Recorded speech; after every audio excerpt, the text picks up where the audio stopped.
Hello साथियों, नमस्कार, प्रणाम, सत श्री अकाल, आदावर्स। आप और हम एक बार फिर रूबरू हो रहे हैं। मैं आपका पुराना साथी प्रवीण कुमार सिन्हा, विकलांग साथी ट्रस्ट का जिलाध्यक्ष सीतापुर। और आज आप मेरे साथ हैं आपके अपने चैनल दिव्यांगम पे। साथियों, ये जो आजकल का दौर चल रहा है, ये निहायत ही होशियारी और समझदारी के साथ साथ संयम बना के रखने का दौर है। आप समझ रहे हैं, मैं आपके सामने इस विश्वव्यापी वैश्विक आपदा कोरोना की बात कर रहा हूँ। लेकिन आज मैं आपसे रूबरू हो रहा हूँ एक हफ्ते के बाद। मैं कोरोना पे बात नहीं करूँगा। मैं जिस पे बात करूँगा उस विषय को आप खुद समझेंगे। और एक सुखद स्वप्न की बात करने जा रहा हूं। एक पत्थर तोड़ने वाला आदमी पत्थर तोड़ रहा था, पत्थर तोड़ के रास्ता बना रहा था। यकाएक उसको नींद आ गई। और साहब, जब उसको नींद आई तो ये भूल गया कि हमको शाम को पत्थर तोड़ने का हिसाब देना है। ये वहीं अपने कार्यस्थल पर अपना अंगोछा रख के, जो मुरेठा सर में बांधा जाता है, टोपी लगाई जाती है देहात की, उसको सर के नीचे रख के सो गए।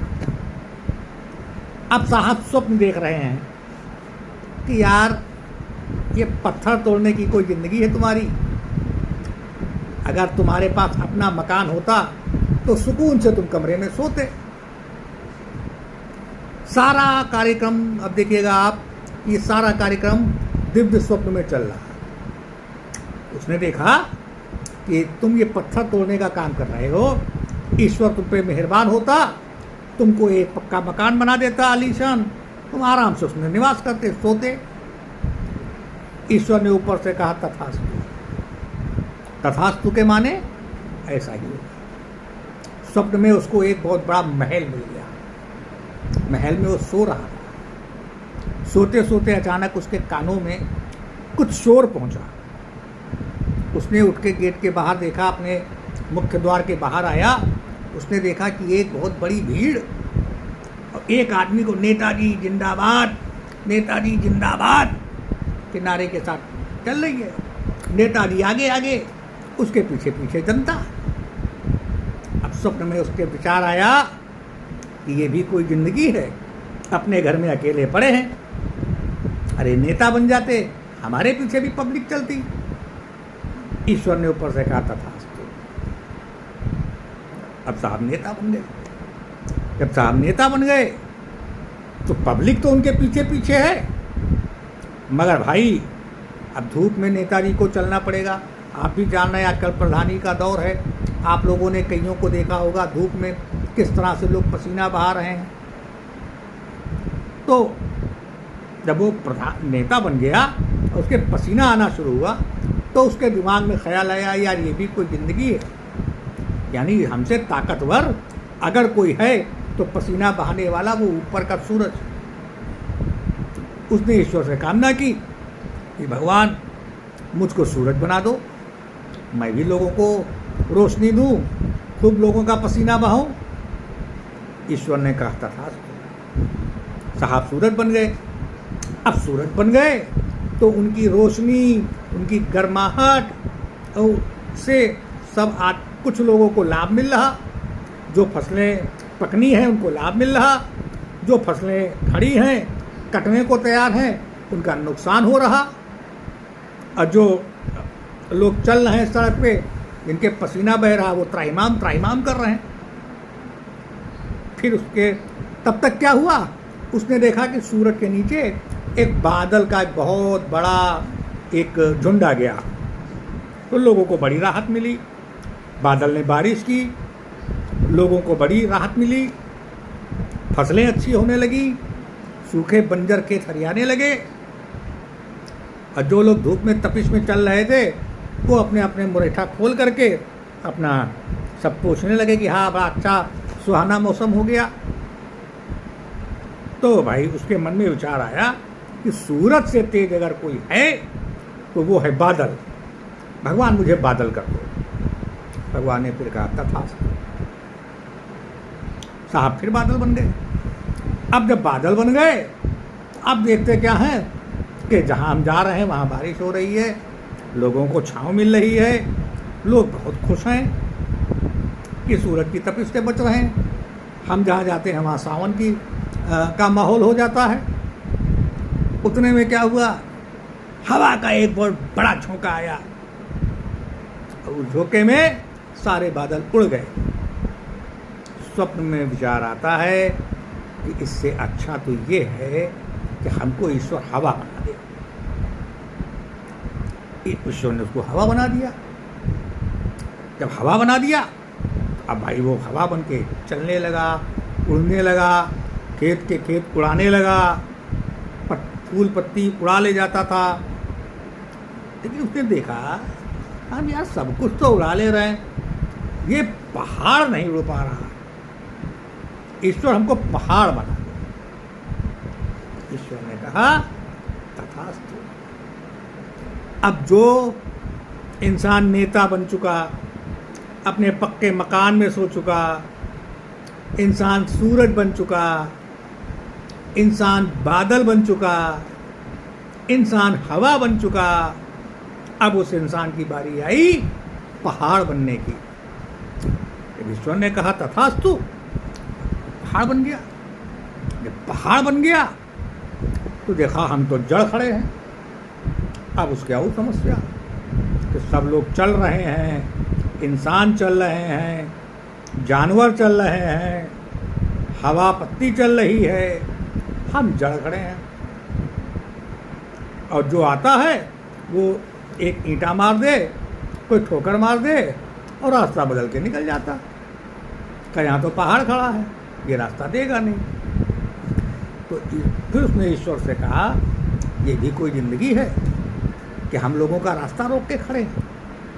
ऐसा करो, हमको छोटे छोटे टुकड़े में तोड़ करके हमसे रास्ता बनवा दो, हमको रास्ता बना। लेकिन जब छोटे छोटे टुकड़े की बात हुई, उसने कहा यार ये आदमी ज़्यादा बलवान है, जो तोड़ रहा है पहाड़ जो तोड़ दे वो तो भाई बहुत बड़ा कलाकार है। ईश्वर ने कहा भाई कोई पहाड़ तोड़ने वाला बना दो।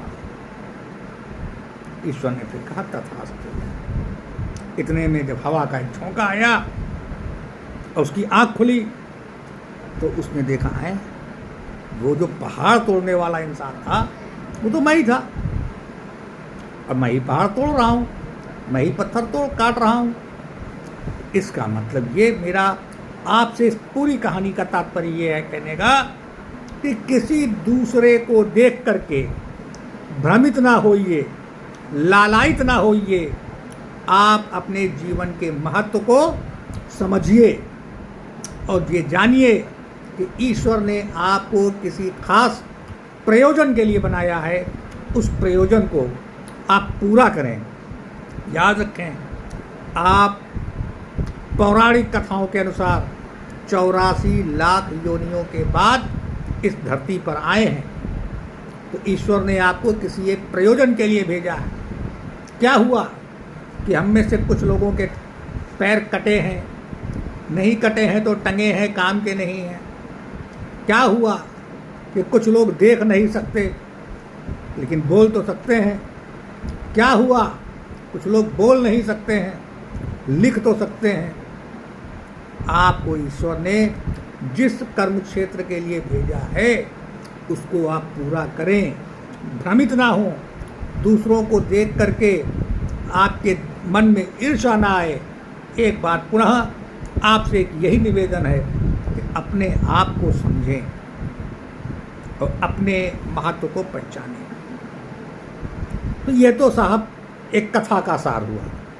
अब चलते चलते एक बात मैं आपसे और कहना चाहता हूँ, एक और छोटी सी कहानी। इस कहानी के बाद मैं आपसे अलविदा लूँगा। एक बार एक राजा के स्वप्न में एक बहुत बड़ी महामारी आई। उसने कहा मैं तुम्हारे राज्य में आ रही हूँ। राजा ने कहा आप हमारे राज्य में क्यों आ रही हैं? आप ना आइए तो बेहतर है। महामारी ने कहा नहीं, आना तो है और आऊँगी और कुछ लोगों की जान भी लूँगी। राजा ने पूछा कितने लोगों की जान लेंगे? महामारी ने कहा 500, केवल 500 जान हमको चाहिए, हम चले जाएंगे। राजा ने अनुनय विनय की, जब नहीं माना, महामारी ने माना, तो राजा ने कहा ठीक है आइए। महामारी निपट गई तो देखा कि महामारी ने कहे 500 मारेंगे, यहाँ तो 5,500 मर गए। फिर स्वप्न में महामारी आई राजा से वार्तालाप करने कि देखो मैं आई, मैंने अपना काम किया, अब मैं जा रही हूँ। तो राजा ने एक प्रश्न किया उससे, महामारी देवी आप जा रही हैं, बहुत अच्छी बात है, लेकिन आपने जो मौतों का आंकड़ा बताया था वो केवल 500 था, ये 5,500 मौतें कैसे हुई? उसने कहा नहीं, मैंने तो 500 ली हैं, बाकी 5,000 तो दहशत में मर गए, इसमें मेरा क्या दोष? हाँ, तो मित्रों, कहने का मेरा मतलब केवल इतना है कि ये दहशत के माहौल को ना आप बढ़ाएं और इस दहशत के माहौल को कम करें। और ये जो कोरोना वायरस जैसी बीमारी आई है, इसका एक संयम के साथ और कड़ाई के साथ हमको इससे निपटना है। याद रखें, चाहे देश का प्रधानमंत्री कह रहा हो, चाहे देश का लोकप्रिय कलाकार कह रहा हो, कि दवाई भी और कड़ाई भी, इसके आधार पे हम लोग इस कोरोना वायरस बीमारी से बच सकते हैं, बाहर आ सकते हैं। इन्हीं शब्दों के साथ कि आप घर पर रहें, सुरक्षित रहें। मैं आपका साथी आपसे विदा लेने से पहले एक बार आपसे निवेदन करता हूं कि आज आप इस प्रोग्राम को अधिक से अधिक लोगों के बीच में पहुंचाने में हमारी मदद करें, शेयर करें आज के कार्यक्रम को और साथ में उसको अधिक से अधिक लोगों को सब्सक्राइब करवाएं। और आज के इस कार्यक्रम से वॉच टाइम जितना आप निकालेंगे उतना ही दिव्यांगम चैनल को लाभ होगा। इन्हीं बातों के साथ मैं आपका साथी प्रवीण सिन्हा आपसे विदा ले रहा हूँ। शुभ रात्रि, शब्बा खैर, गुड नाइट।